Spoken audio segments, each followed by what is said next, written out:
your volume up for this one as I read at least a little bit of what this had to say, what he had to say. The focus, it's just football. This is on the difference between the Texans and the Cowboys. You know what I mean? I'm going back and telling some people about being around the Cowboys practice facility and game day and describing some of the interactions and stuff that you see on a day-to-day basis, and it surprises a lot of people. It's literally a zoo, dude. There's people tapping on the glass, trying to get your attention while you're doing power cleans or whatever. Close quote. I have to talk about the severity of these quotes because it's real. Before I ever worked on the Fox studio lot, I worked for the Dallas Cowboys. It was in Frisco. My hometown is Dallas, Texas. And what Dalton Schultz is saying is exactly right. Exactly right. See, I worked in a studio. It was on the first floor. True story. Enjoy. People would walk by the studio. It was a glass studio. And while we're doing our show, you would just see tours going on. Different individuals, tours, kids, parents, dads, moms, uncles, granddads, grandmas, whatever the case may be. When you walk into the Cowboys practice facility, you are greeted. Again, this is true. You can Google all of this information. You are greeted by $1 million in chandeliers. After you're greeted by the $1 million in chandeliers, you continue to traverse through the practice facility, and you see the 5 Lombardi trophies on display for everyone to see. Once you walk past that, there's a huge glass window that leads to the Cowboys practice field. And what's most interesting, you know whether or not Jerry Jones is in attendance because there's a Jerry pad. That's the helicopter that is at the practice facility. If the helicopter is on the field, Jerry Jones is at practice. If the helicopter is not on the field, Jerry Jones is not there that day. Think of Disney World or Disneyland or Universal Studios or anything but putting a football practice facility in the midst of it. The Cowboys practice facility is a complete sports spectacle filled with distractions, laced with entertainment, and it's distracting and detracting from football. I take Dalton Schultz's comments with the utmost level of severity and sincerity because I think that's a large part of why the Cowboys aren't winning. But James Jones, you won a Super Bowl. You know what it takes to win, big dog. You giving me that look like you don't agree with your boy. I'm your boy. Are Dalton Schultz comments something or nothing? Man, come on, man. You leave and go to the Houston Texans, man. You have a solid season as an organization, as an offense. Just be happy you over there, man. Like, listen, we talk about it 24/7. When you put the star on your helmet or when they say your name, you're going to the Dallas Cowboys, the spotlight is on you. Point blank, period. Last time I checked, man, some people like the zoo. You know what I'm saying? They like to go to the zoo and see what's in the zoo and all that type of stuff. Some people like it. This is nothing to me. And yes, people can go, that's why the Cowboys ain't winning, they ain't won in the playoffs. They won a lot of regular season games. And if we're going to look at that Packers game and say, it's because them chandeliers, it's because of, then we wrong, right? Because they played a football game. And another thing, I wasn't there. I did not work for the Dallas Cowboys, but I played under Coach Mike for 8 years. And I will just say that Coach Mike don't run no dang zoo. Of course not. I don't know how the Dallas Cowboys facilities are and what it looks like. I know the Green Bay Packers facility is really, really nice, too. I know when you walk in the Green Bay Packers facility, you see 4 Lombardi trophies, too. It's glass everywhere and all that, too. But the way Coach Mike runs his team and the organization, it is not no zoo. So it's not a big deal to me. Under Coach Mike, I don't think it's a zoo over there. I can't speak for them other coaches or Jerry, but this right here means nothing. I don't think this is why the Dallas Cowboys have not been to a NFC Championship game or a Super Bowl. I do. What do they call it? Joy. What do they call it? Big D? That's what they do say. Triple D. Wow. Big D, no pause? Is the D for divisional round? Must be. I hope it is. What else might it be for, Shady? I mean, it sounds like it stands for divisional round to me because that's the only place they go. That is the only place they go. You said that they got the Lombardis on display in Green Bay? They do. They got as much dust there as they do in Dallas? Oh, that's what it is. It's for dust. You like D. They got to bring the, you know what I'm saying? Everything is something. Nothing is everything. Everything is something. I don't think that because they spent $1 million on chandeliers that Dallas doesn't win. I think it's one part of it. And then it's the people banging on the glass. And then it's Jerry talking after every single game, which we appreciate. Please keep doing that, Jerry. But to be clear, what other owners are you hearing from after games? None? No. Don't even have to waste your time. Zero. Only one place does that. Only one place operates like Dallas. And you know what? They ain't never gonna change because Dallas is the biggest brand on the entire planet of Earth That is true. that is associated with a sport. They have the biggest brands in all of sports. I don't care if you're playing the beautiful game of soccer. I don't care if you're playing cricket, rugby, basketball. Don't matter. It doesn't matter. It's Dallas, and then we have a conversation about everyone else. So they are changing nothing. They do not care that they only make the divisional round every year or sometimes get knocked in the first round by the youngest team in the sport, in the Green Bay Packers, with an unproven quarterback. Go Pack, go. I take no pleasure in this. I truly do not. My mother texts me after every Dallas game. We've had many disappointing conversations. Stressed out, upset. But she knows what it is. There is something with Dallas, and it is what he's talking about. And by the way, I like that he's gonna go to the other team in Texas and have a good time. No doubt. Good for you, Houston. And so, you know what, Dallas, you could do the same thing we do. We got a rookie head coach and a rookie quarterback, and we're doing the same thing you do. The only difference is you are arguing about paying your quarterback. Yes, this does matter. It's not everything. And I don't think he's saying that McCarthy runs it like a zoo. No. It's just that there's extra stuff. Yeah. There's just extra stuff. Got to be built for that. You do, and there are great benefits. Yeah. You are always going to get a check if you're a Dallas Cowboy.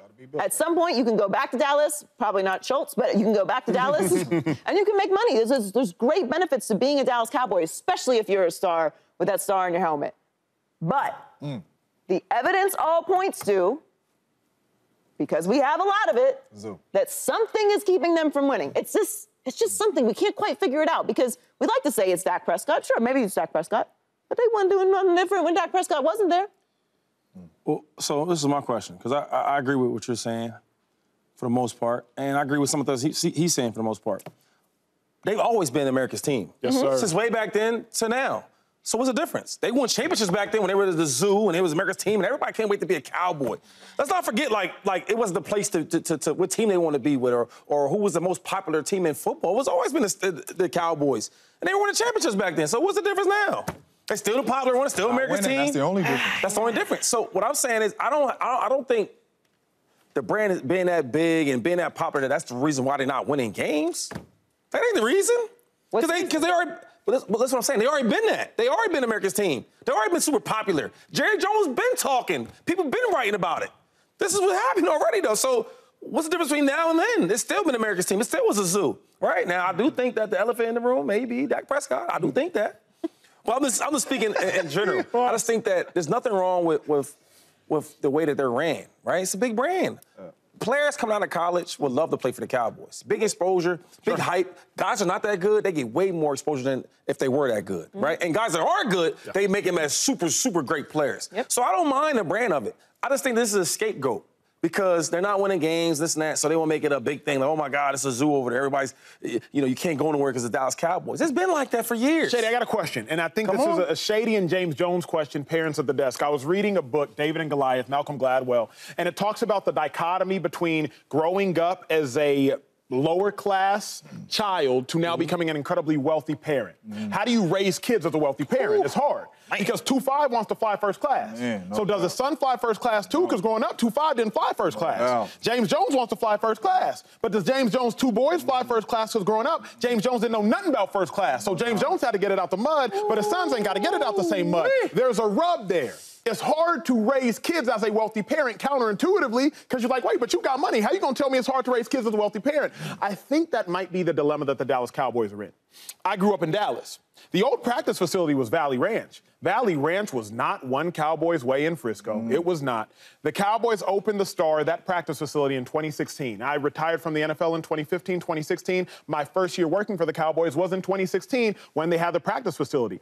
I was at the Eagles practice facility. I was at the Giants practice facility. I had tryouts for the Raiders, for the Jags, for the Atlanta Falcons, amongst others. So I've been to several practice facilities. There is nothing, and I mean nothing, like one Cowboys way. There is nothing like it. So the reason I brought that up, Shady, the reason I brought that up, James, is because Jerry Jones, I won't say he got it out the mud, but the Larry Allens, the Darren Woodstons, the Emmitt Smiths, they weren't at one Cowboys way. They were at Valley Ranch. They weren't at the Star in Frisco. They were at Valley Ranch. So I think the dichotomy is what I assume you probably struggle with even raising your kids is, now that I've made it, so how do I keep making them grind to get it? Let's go back, though, okay? So maybe the practice facility was a little different and the facility was different. Cool. when they had Emmitt Smith back then, you don't think it was crazy popping in Dallas? You don't think everybody wanted to be there, must-see action? You don't think? You don't think when Michael Irvin was doing them crazy touchdowns, just acting wild, you don't think they want to see that? You don't think when prime-time Deion Sanders was in Dallas, it wasn't the place to be at? You don't think that was a distraction? Are you kidding me? Don't tell me because a facility looks different, it's a more distraction. It's not when they had facility. the big, and on top of that, they was winning back then. Yeah. You heard about the White House? Yes. Do we need to talk about it? All I'm gonna say is this: playing for the Cowboys, then and now, it's gonna be must-see TV. It's gonna be, we want to be around it. Everybody wants to be part of the Dallas Cowboys, the biggest brand in football. But you can't tell me back then it wasn't the same thing. But it wasn't always, to me. Again, but I saw it differently because I was entrenched in it. This is the thing, too, though, right? Because back then, all the facilities probably looked like the Dallas Cowboys facilities. Correct. Now, a lot of the facilities look like one Cowboys way. Because if you walk into this Packers facility or this Raiders facility, it looks the same, too, right? When you are losing, all this little stuff starts to rise to the top. That's true. And quotes like this are little things that are said, quotes by Jerry Jones, you want to touch on it and say, that's why they're not winning. And it takes me back to, we won a lot of football games with Mike McCarthy.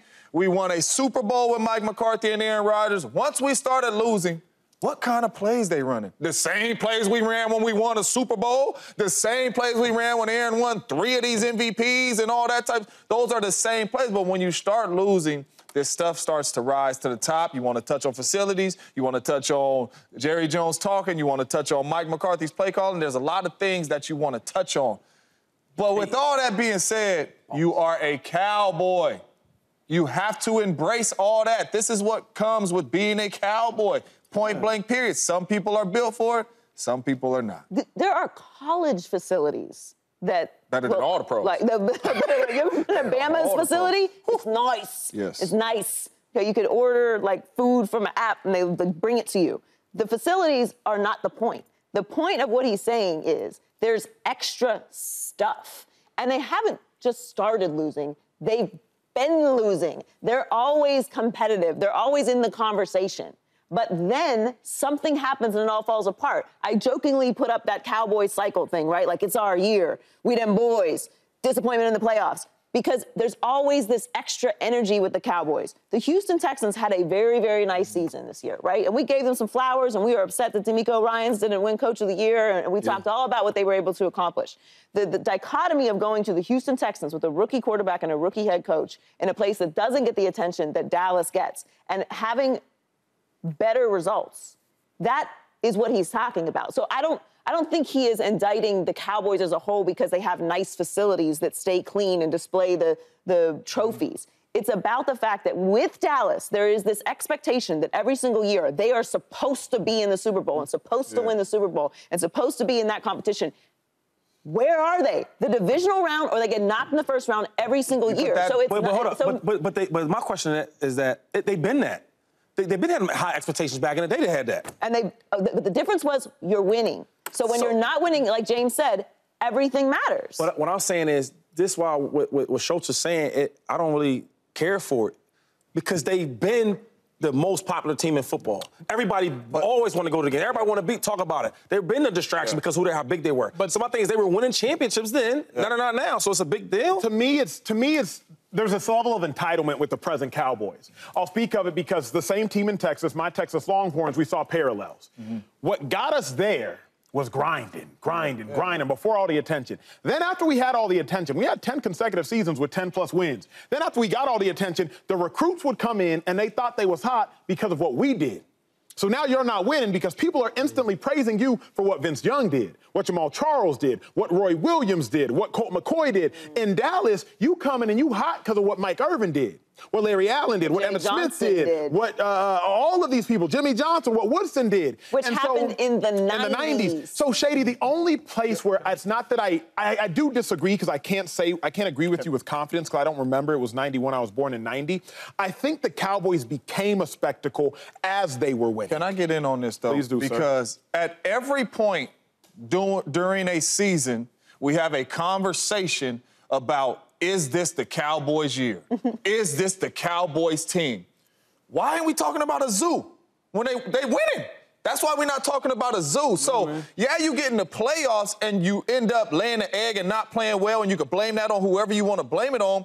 But during the season, for the past 4-5 years, it's been a conversation of, my goodness, is this the Cowboys team? And none of this stuff is coming up. We ain't worried about Jerry talking. We're not worried about none of that. But when you lose in the playoffs, then now all this stuff wants to come. Oh, it's a zoo. They won a lot of games when Dalton Schultz was there, too. And it wasn't no zoo comments and all that, but they was winning. That's why it's bullcrap. There's plenty of controversy every single year with the Cowboys on top of plenty of praise. As soon as the Cowboys start winning a couple little games together, everybody's a hater because they don't think they're a Super Bowl contender. As soon as something starts slipping away, as soon as Dak starts throwing a couple interceptions, as soon as they have one bad game, Jerry's talking about flipping to a different quarterback, and he wants a quarterback controversy. There's talks of who the coach is going to be. No, there's a what is that playground, the thing that you get on, whatever, seesaw. There's a seesaw effect thank you, Heller, every single year with the Cowboys. So I would disagree. It is like this with the Cowboys, and it's not necessarily like that with every team. Teams can lose and go on through bad stretches that we're not paying attention to, that we don't all of a sudden write them off because they're not the Cowboys. Yeah, the Cowboys do the spotlight. Yes, but it's also the entitlement that Acho's talking about. Why are the Cowboys America's team? Because of what happened in the 90s. Not what happened in the early 2000s, not what happened in the 2010s, what happened in the 90s, which to me will always be 10 years ago. But in reality, that was a long time ago. So, yes, I hear what you're saying. They're always the biggest brand. They're always the biggest brand. And they always have the same results. Always been a zoo. But it started with what was established in Dallas, and they are still living off of that. I just think that Jerry was still talking, still getting on the headlines. Emmitt Smith was, I mean, oh, my God, right? Back then, you could take your helmet off. He was the main one. He scored a touchdown. You see who his face was. He was bigger than life, right? And then there's other guys like Troy Aikman. I don't know how good, we really know how good Troy Aikman really was as a quarterback.